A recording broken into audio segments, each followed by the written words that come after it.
Catapulting Commissions family, what's up, guys? Anthony Garcia back here with a special treat this week. Now, if you've been following the Catapulting Commissions podcast and been following the show, you've realized we've had a phenomenal roster of guests. We have discussed everything from sales, sales training, sales leadership. We went into some depth with some mentality. Last guest we had on the show was former NFL player Jedediah Collins, which was the fullback of finance. We talked about taking care of your money. And so I've been completely immersed in ensuring to provide value to you, the sales leader, the person that wants to achieve at the greatest results.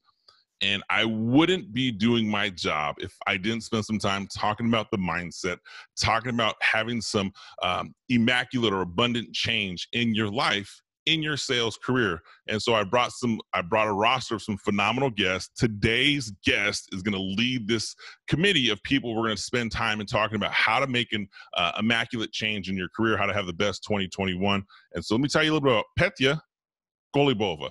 Now, Petia is a woman's transformation coach who has helps women who've been pushed down or been playing it small due to toxic relationships or unhealed childhood trauma to create a life that is true to them and their sole purpose. Now, her mission is to help women who are on the path to healing from past wounds, moving through their limiting beliefs and internal blocks so they can finally do what they want to do, what feels good to them.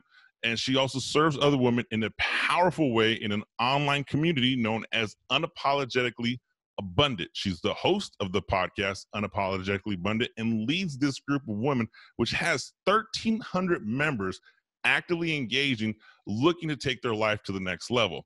With that being said, we're going to find out how to take your sales career to the next level. Petia, welcome to the Catapulting Commission show. Oh my goodness, I absolutely love this intro, Anthony. Thank you so much. I'm so excited to be here, and especially now, in these times that we are looking for any inspiration and any tips that we can grasp. Thank you so much for having me. Absolutely. No, the pleasure is all mine, and I appreciate you being here. So let's just jump right into this, Petia. Transformational coach. When I hear the phrase transformational coach, two things come to mind. What exactly do you do? But before that, how did you get into that? Because there's always a story for someone to say, hey, I'm going to make a change in my life. So when I hear transformation, I'm going to make a change. So let's first talk. What exactly do you do as a transformational coach, and how did you get into that role? Such a great questions, and it's so amazing when we can really tie it back, like, where did we start it? And what I do as transformational coach, I change people's lives, because very often when we are in our world, we can be looking at the things and trying to have a different results. And it's going to be always the same mindset. It's going to be the same thoughts, whether it's limiting thoughts, whether it's, a limited view on the things, just shifting perspective. So what I do, I really help women to heal their past, look at the uncomfortable past, because often we don't even want to look back. When women come to me, they're like, I want to build online business. I want to have a 6-figure business. I want to find the love of my life. I want to be working online. They think that when they get there, then they will be happy and fulfilled. And even though I know it will make their life better, it's not the fulfillment of life. So we start looking in their past, then we tap into the present. Who are you? Who are you really when you're not everything for everyone? And that's something very important, especially as for women, to look into who am I really when I'm not wife, when I'm not mother, when I'm not daughter. Who do I really want to be? So we tied it into the present. And then when you heal your past, when you tap into your core values and who you really are and what do you truly want, then we build the future on it, whether it's business, whether it's your relationship. It's so much easier and so much lighter. So that's what I do as transformational coach, really changing the past, present, future with my clients. And the easy answer why I do what I do, it's I needed this.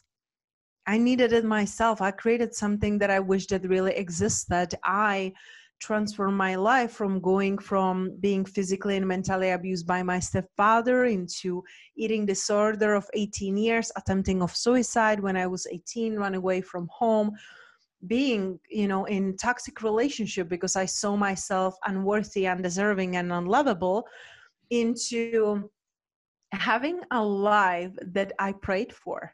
I attracted the love of my life. I work with my soulmate clients. I have a 6-figure business.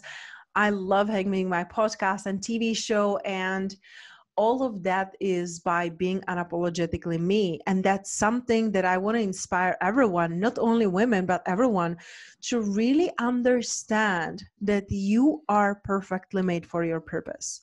That realizing this mantra, creating this mantra and living by it really changed my life and my business.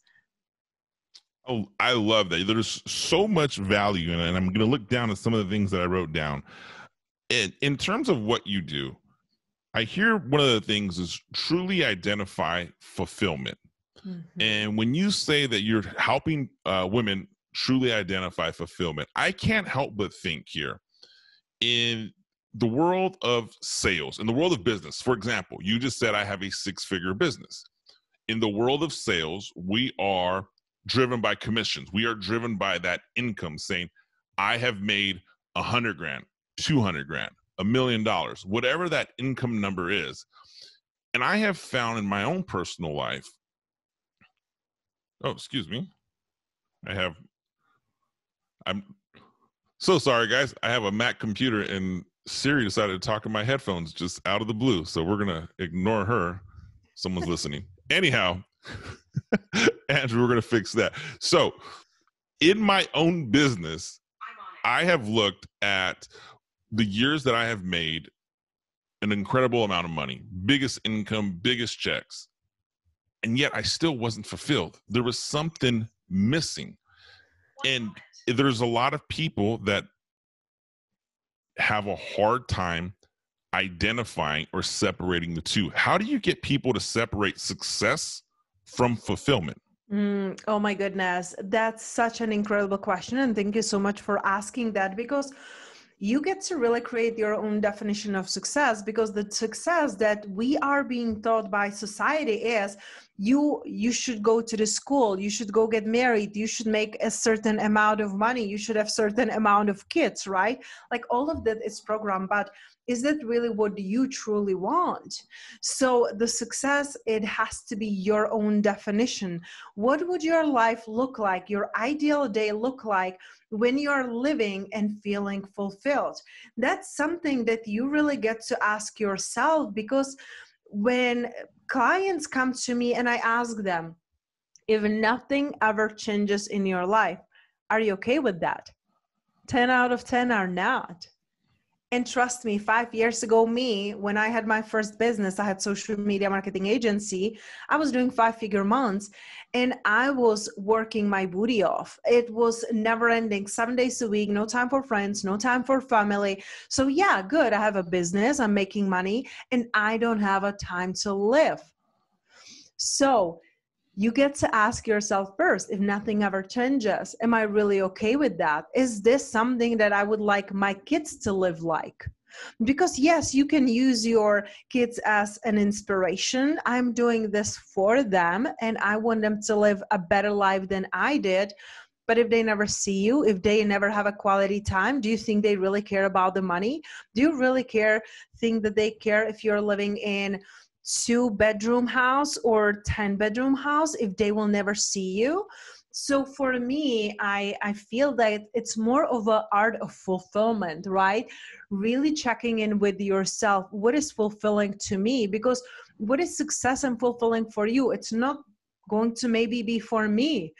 For me, the fulfillment, it's really to be me and to live by example and to be able to take care of my family and my loved ones. And I have an online business because we're planning family next year, and I want to have time to have with my kids. So it always starts with you. Am I living life that it's true to me, or am I outsourcing my happiness and worthiness? Oh, I like that. Am I outsourcing my happiness and worthiness? As you're saying that, it hits a chord in me, because I know that I have outsourced that happiness at times in my life to the income I earn. It is so challenging in the world of high performance sales or highly compensated sales or highly compensated businesses. We get excited when that money comes in. And when you talk about the kids, we were talking before we recorded, and I have a family at home, and I know that I have, and I'm very fortunate, I'm very blessed, but I've also have told the kids, I'm like, hey man, what if we were to downsize, like to a 2-bedroom apartment? And right now we have a home, everyone has rooms, an office, and all the fun stuff that comes with it. But I always say, what if we downsize? And my wife, kudos to her, she's like, we'll make it work. And one of the things that changed with COVID, you talk about clarity. I'm somebody has spent anywhere between 150 to 200 nights a year on the road. And since COVID has hit, it's been the opposite. I've been home so much, where I've cooked and barbecued and cleaned and done different things, and life has definitely changed at home. So it's one of those things that have changed. But to piggyback on this transformation of getting clarity, success versus fulfillment, when you have someone that says, okay, maybe they come to you, like, it's hard for somebody to say, I'm not fulfilled, or it's hard to even admit, I don't feel this way, because it's such an internal feeling that you want to keep private, or at least I want to keep it private.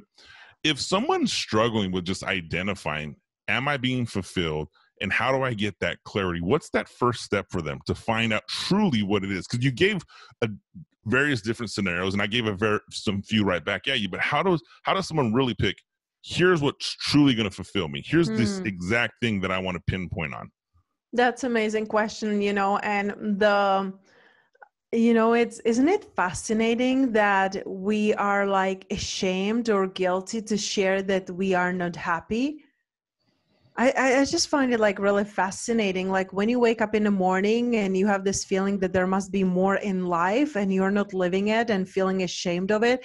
And that's how I was living my life. I was like suffering quietly, because when you look at my life, it looks good on the outside and then I'm empty on the inside. And so many people live with that because then they feel guilty.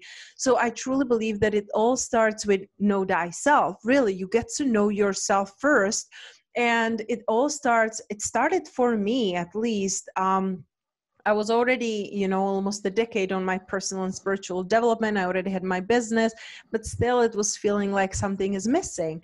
And I did with my mentor back then, core values exercise, because when you don't know who you are and what you stand for, you will keep attracting people and things that are confusing and you don't have a clarity.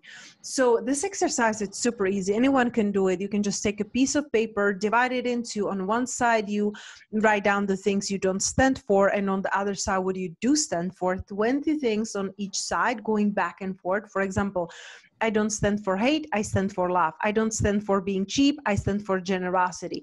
I don't stand for cheating, I stand for loyalty. And you just go back and forth. And then you take a highlighter, and on the side, that what you do stand for, pick 3 things that are your non-negotiables, that you just are not open to live without. For me, it was, loyalty and growth and generosity and integrity. Of course, I was overachiever. I picked 4, but you pick 3. And then the most important step, you take an inventory of your life. Because it's really cool. Like we listen to the podcast, we read the books, which is cool. Like, okay, I know it now. What do you do about it? So that's when the part of integration comes in. You really get to take an inventory of your life. Do my relationships align with my core values? Do my clients align with my core values? Does my business? And you like really go deep on that. And, when I did this exercise 3 years ago, Anthony, I let go of everything. Toxic relationship, that was not fulfilling. I let go of my social media marketing business, let go of my clients, everything. And it was scary. It really was. But we get to remember that you will never, ever, ever, ever start from zero. You are not the person you were a week ago, year ago, 10 years ago. You are always evolving and changing. You know more people, you have more knowledge. So get to be no fear of doing things that are right for you, because I was working 7 days a week. I was working really hard to do, 5-figure months, and it was a struggle. Now I do 5-figure months and it's such an ease, and I work 3 days a week. Because now I do only things that really align with my values. If you don't align with my values, you're not going to be in my life. You're not going to be in my vicinity. And it doesn't mean that you're a bad person, but it just means that we have different values. So this is what is going to give you so much confidence and certainty and clarity, because then and what I did, I put these 3 core values in my wallet, on my phone. I put it in the bathroom. So I'm always reminded. I had a visual cue. And then I just ask myself, does it feel right? Because the difference between feeling good and feeling right is different. Just think about it. Like, there are times that you're like, well, I get to move my body, right? And I don't feel like working out, but is it the right thing to do? Let's forget you have any injuries or you're not feeling well. It's just like, I don't feel like doing it. It's the right thing to do, even if it doesn't feel good. Does it feel right versus does it feel good? We get so tripped up on that. So when you have your core values, everything will change, because then you can check in with yourself. Does this feel right? Man, you've touched on so much that I want to pull some things out. One, the feel good versus feel right. I've never heard that phrase before, and I've been a fan and actively involved in personal and professional development for nearly 20 years. I love that. Does it feel good versus does it feel right? And as you get that clarity, right, and with your core values, we talk about, you write down your core values, that I can definitely see being an exercise I think everybody should take place. I mean, whether you do it for your personal life, whether you do it for your business, whatever it is that you're doing, what are your core values? Like, what's your mantra statement, so to speak? But the one I love you talked about is toxic relationships. So if you have someone that doesn't align in your core values and it's a toxic relationship, sounds like you're saying you eliminate them or you walked away from it. And in Catapulting Commissions, one of the philosophies we teach about achieving your next sales goal is having an environment for success. And in the book, I literally say, for you to have an environment for success, you have to eliminate all negative distractions. And you're saying there's these toxic relationships, which I love that phrase, because I think everyone's experienced that. But how does somebody go about getting rid of that toxic relationship?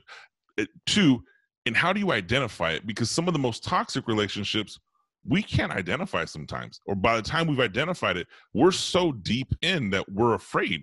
So how does someone do that? How do you coach someone to go through that process? Oh my goodness, I love this question. Thank you so much. And like you said, sometimes when we're in it, we cannot even identify it because we feel like it's normal, right? Like I'm like happily divorced now, but I was married to a narcissist, and it's because my stepfather was narcissist. So the challenge is that when you're in it, you usually cannot see it yet.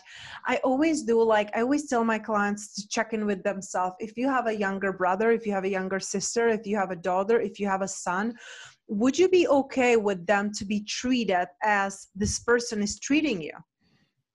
And this can be a relationship like a love relationship, and it can be also your parents. It can be also your clients. When there are dynamics that are bringing you down, that are making you feel less than, that you have to be constantly validating and proving yourself and explaining yourself, that's not healthy. Is this relationship making me better or bitter? That's the first thing you really get to ask yourself. Is it making me better or bitter? Because if it's bitter, okay, when did these dynamics changed? Because would you be in a relationship that, doesn't feel good from the beginning? And you could have said like, hey, I cannot choose my parents. I cannot choose the parents of my wife or my husband. But even if you cannot choose them, you can choose how you feel about them. I had to heal my relationship with my mom because she was mentally bringing me down. She was living in a victim mode. She was always complaining. She was negative. So when you find yourself that you're in relationship that it's bringing you down, that weights you down, you get to really ask yourself, can I renegotiate this relationship? Because you get to, like, it's not always about dumping them, getting rid of them. You changed, your relationship will change. Some people don't change when you change. So what are you willing to accept? Because in life, you don't get what you want, you get what you settle on. You get to remember that you don't get what you want. You can desire whatever you want. So imagine I want to have $100,000 months, but then I'm feeling unworthy of charging my clients and I am undervaluing myself and I'm getting underpaid. I can be desiring whatever I want, but if I accept $100 an hour versus $800 a session, that's on me. So some relationship, you can look at them and just renegotiate them because you entered to that relationship and you were a certain person, certain, perspective on life. So you can renegotiate and just sit down with the people and tell them like, hey, I love you. I appreciate you. We always want to start with a compliment, right? It's like marketing 101. Let's start with the compliment, not get people defensive. So start with the compliment and tell people what you really appreciate about them. That will make them open. And then tell them, I feel alike. Because when you go to people and you want to talk to them and you say like, you make me feel like, or you don't talk to me anymore, and you're always so negative, you're blaming, and people will just like put their walls up, their defenses go up, and it will suck for both of you. So how about you appreciate them? How about you remember something good that they've done in the past or now, and then renegotiate like, hey, I absolutely love you. And I'm right now focusing on my growth and my business, and I want to dedicate more time to my family. How about instead of seeing each other on Zoom every week, we see each other once a month and we can check in. And I just love when we share positive aspects about our lives versus when you come and complain. You see, so it's renegotiating instead of accepting what is, because we feel so guilty. We don't want to hurt people. We don't want to shame people. We don't want to do others what we don't want to receive.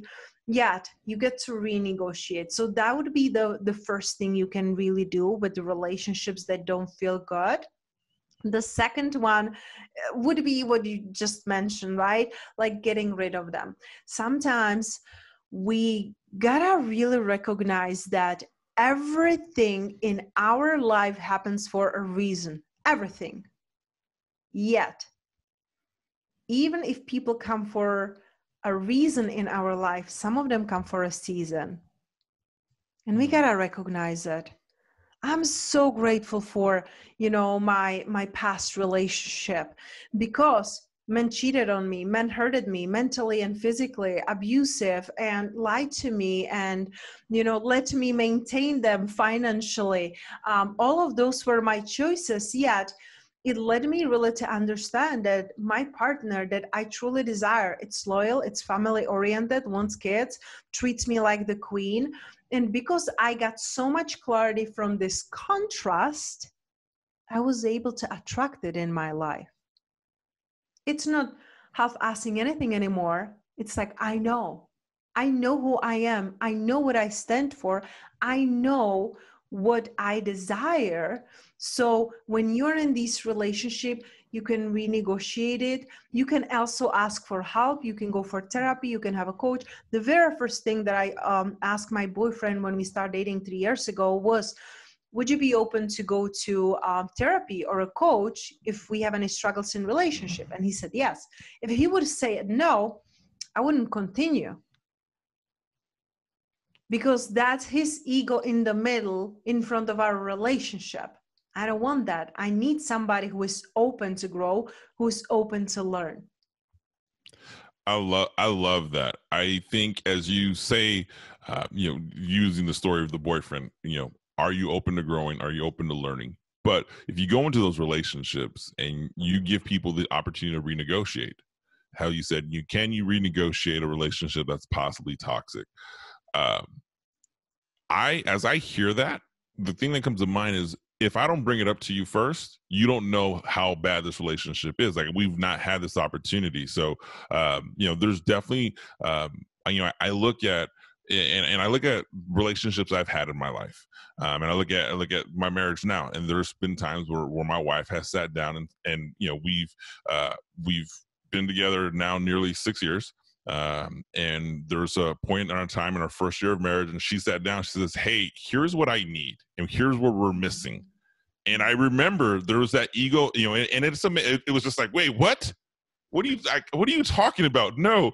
But to hear someone who knows me intimately well say, "No, I need you to stop, and I'm coming to you because," she didn't say I'm renegotiating, but essentially was saying, "Hey, we have to find a way to make this work." And I'm so thankful that we had that conversation. So as you saying that, I mean, it tugs a personal cord on renegotiating those relationships. But then there's that toxicity where the relationship is so badly damaged, and you may have tried that renegotiation tactic. You may have tried, justifying or creating reasons why, and you eliminate that toxic relation and you get away from it. And from hearing you say that, and I'm a big fan of it.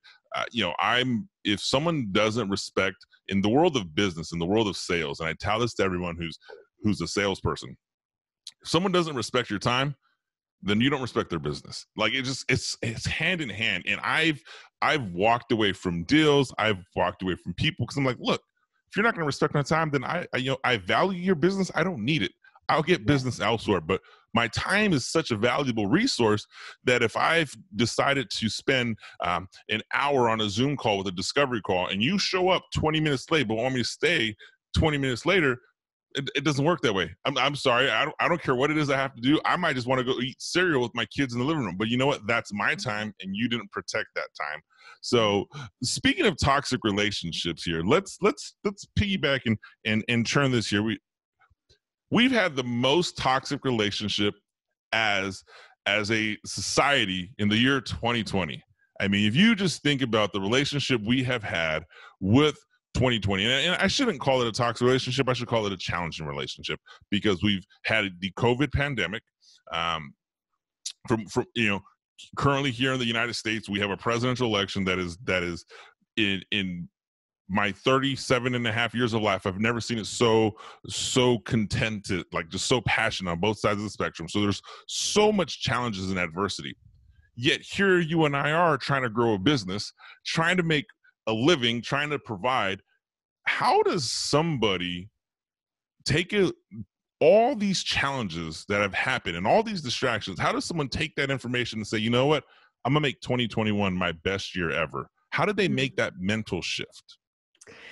I love how you're sharing your perspective. I love that. And for me, 2020, nothing went as planned, but I tripled my business. So I'm not trying to grow my business. I made my business better. And it's because I was not attached. You can be so attached to the things, like how it should look like. And then you're screwed, because then something changes and you're like, what the heck do I do? So it's really about your perspective. So now what? That's what you have to ask yourself. So now what? I plan to have a live event in Las Vegas for women, like I did last year, 100 women.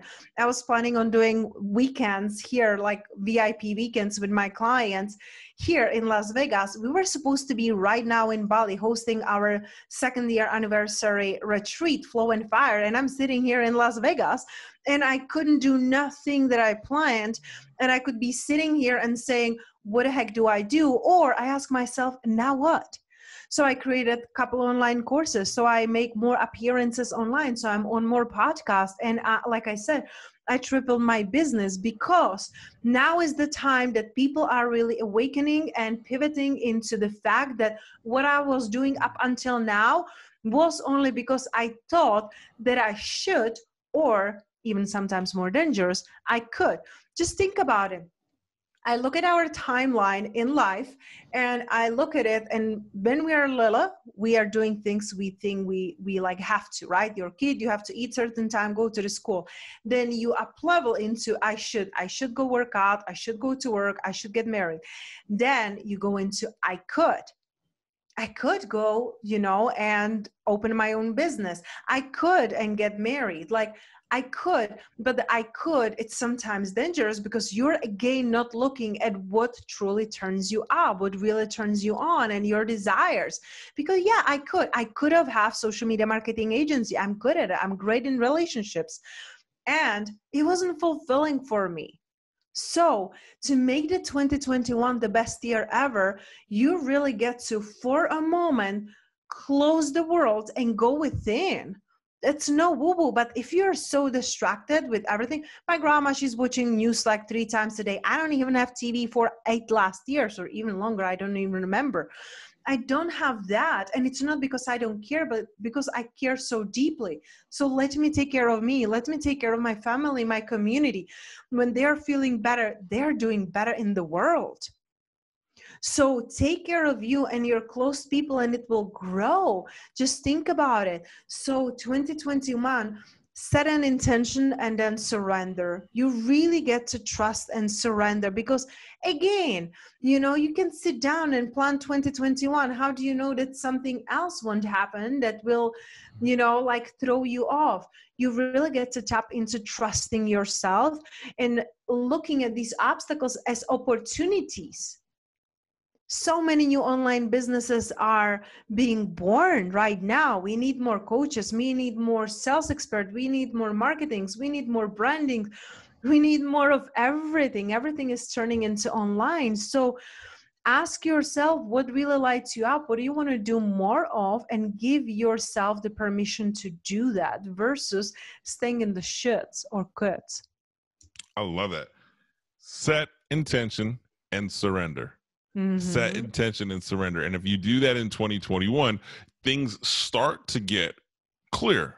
And you're absolutely right. It could be more challenges. We talk about like planning for adversity.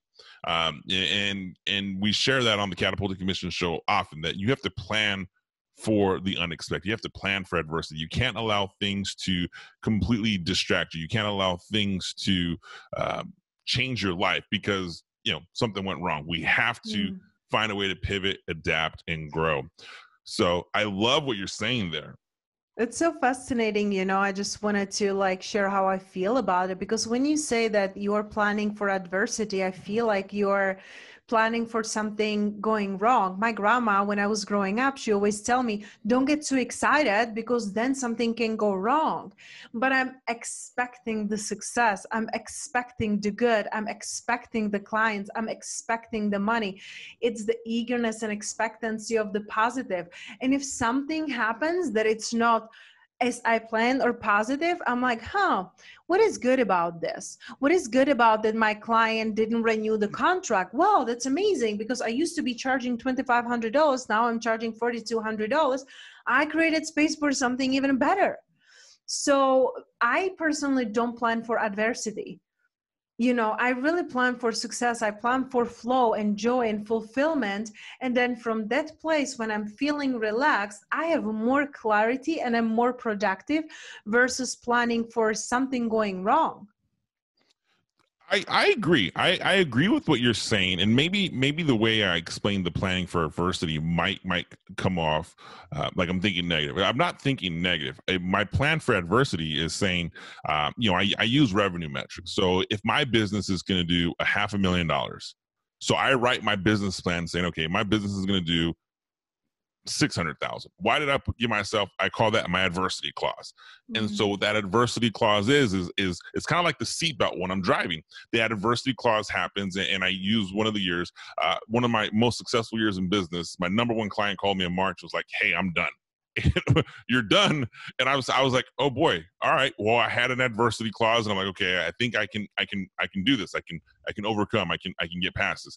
And then 7 weeks later, my father passed away, which was an unplanned adversity. I had no idea for it, but I ended up having the most successful, most productive year. And that truly became, okay, am I over planning? Am I having this adversity clause in my life, in my business? I'm not saying I'm planning to because something horrible is going to happen. I'm simply saying I acknowledge things are going to happen, good, bad, ugly, but whatever it is, I'm prepared. So maybe it's like the Boy Scout of me. I'm always going to have my pocket knife in my pocket. I'm always going to have something ready to go. So when I got into business, I said, okay, I'm going to have an adversity clause in every business I plan. I'm simply going to say, here's what I need. And then the way I separate is, here's what I need for the bare necessities in life. Here's what I want to have happen. And then here's where everything goes right. And typically where everything goes right is when I've planned for an adversity clause and no adversity has happened. So I don't know if maybe that was a little bit more clarity. Thank you so much. I really appreciate bringing the clarity. And you know why? Because it relaxes you. Your knowingness that you are ready relaxes you. And that's what we really get to bring into the business. What gives you security? What relaxes you? What makes you feel good? Because when you're relaxed and feel good, like I said, you have a moment and clarity, and you're like, okay, no matter what will happen, I know I can do this. I've done it in the past. I can just relax now. Instead of when you're like stressed and looking, like I gotta do. You don't see the opportunities left and right when you're going through the adversities of life. So this is what relaxes you. What relaxes me, it's trust and surrender, because I overplan some years. And when I overplan, I worry. I don't relax. So each of us is different, and we get to accept it and respect it, like what makes you feel good and in a relaxed, receptive state. I love that. And you are absolutely correct. We are all wired a little differently. And what makes it beautiful is when you come across people and you respect people that are wired a little differently. Once you realize how you're wired, game's over. I know how I operate and work. You know how you operate and work. And so once I've learned my map for myself, I'm like, how you said at the end, I have the same confidence. Oh, I can do it. Don't worry about it. I've been there before. I can do it again. We're just rewired a little differently. Awesome, Petia. Well, as we wrap this show up real quick here, one of the last things I want to ask you, or two last things I want to ask you, salespeople, entrepreneurs are like a funny bunch of people, right? We have like routines, success habits. What is one or two things you do in your business or life every week that is non-negotiable? So let's say your core values for your daily practices or weekly practices. What are the one or two things that you do that are non-negotiable? Oh my God, love that question so much. Change my life, change my business. And as easy and simple as it can sound, it's my morning routine. It's non-negotiable. It's flexible. I will do something different every day. But I used to, like every starting entrepreneur, I would guess, grab my phone, grab my computer, answer to the emails, answer to the messages, living in a scarcity and fear that if I don't reply to the email, my clients will fire me or I'm not going to enroll the new clients. Right now, I have 2 hours, and I know I don't have babies yet, but right now I have 1 hour or 2 hours of morning routine, but 15 minutes can really change your life. Because in the morning, I'm telling whatever you believe, God, universe, I don't, like whatever it is, I believe that when I declare, this is how I want to feel at the beginning of the day, it will bring me the same energy into my life. So I used to be stressed. I used to be overwhelmed. I used to be running around like a chicken with cut head. Now I'm relaxed. I have a breakfast in bed with my love, with our dog. We cuddle, we read, we journal, we meditate. I write my affirmations or I script about what I would love to happen in my business and life. And it feels amazing. It feels expansive. So I start my day. I wake up around 6 or 7 every day. No alarm. That's the best part. I love it so much. But I wake up feeling in the flow, and I wake up thankful and appreciative of my life. When you can do that, even in 5 minutes, your life and business will thrive. I love that morning time, that morning meditation. I love that. You protect that personal time. Yep. I have a morning hour that because I do travel and sometimes I'm waking up in different states, different cities. But my first hour in the morning is the no business. Like that's my rule. Like just no business. It's my hour for me. I get up. If I want to work out, I work out. If I get up, if I want to read I'm a big sports fan. I read about the game last night. That's when I read it. Like, it's just that hour for me. Or sometimes, and we can go on a completely different tangent, but in my marriage, my wife and I have picked some of the mornings. Hey, this is our hour for just you and I to speak about no kids, no work, we just talk, and it's been to protect that hour is just so valuable. So I love hearing you say that. Petia, how does somebody get a hold of you? Can you give us a high level of what's the unapologetically abundant community, and how does someone find out about it? Absolutely. So I love hanging out online, and my favorite place, it's my Instagram, that's Petia Kolibova, just my name. That's where I am every single day. And then I have my community for women called Unapologetically Abundant Women. And it's really a space not only where I train you on how to shift your mindset, whether it's money, whether it's relationship. I'm hosting masterclass in middle of the November too about getting rid of your BS beliefs. So I do trainings there. Plus, I have expert speakers there that are training on different modalities. So that's the place to be when you want to feel safe, protected, but also challenged to grow a little bit out of your comfort zone. Love that. I think that's every person needs to find a community or a group like that. Petia has a group that's tailored for women, and I definitely highly encourage you. Worst case scenario, follow her Instagram. You're going to get tons of value. I was checking out her Instagram, so you'll find some value there. We will have all of that information, all the links to get a hold of Petia in the show notes. So if you're watching the YouTube video, you'll see it in the notes below. If you're on iTunes, Spotify, Amazon, whatever podcast player, you'll have the show notes, and we'll have all those links there. Petia, I want to say thank you for coming on the Catapulting Commissions show. Thank you so much for having me. And I absolutely love your work and your energy. And I love that you blend the business and the family together. I think it's super important. So thank you so much for having me. Absolutely. It's my pleasure, and I appreciate the compliments. Catapulting Commissions family, do me a favor, guys. When you finish listening to the show, go follow, get connected with Petia. Links are in the show notes. Click subscribe, comment, leave a picture of you like the show. Copy myself, tag Petia. We love hearing, but I know this I'm speaking for, we love hearing what you take away, because as someone who's on the other side trying to provide content, provide value to our communities, when you tell us, hey, we like this looks awesome, it gives energy to continue to keep growing. So I appreciate that. I'm sure Petia would. I will see you guys next Wednesday. Thank you.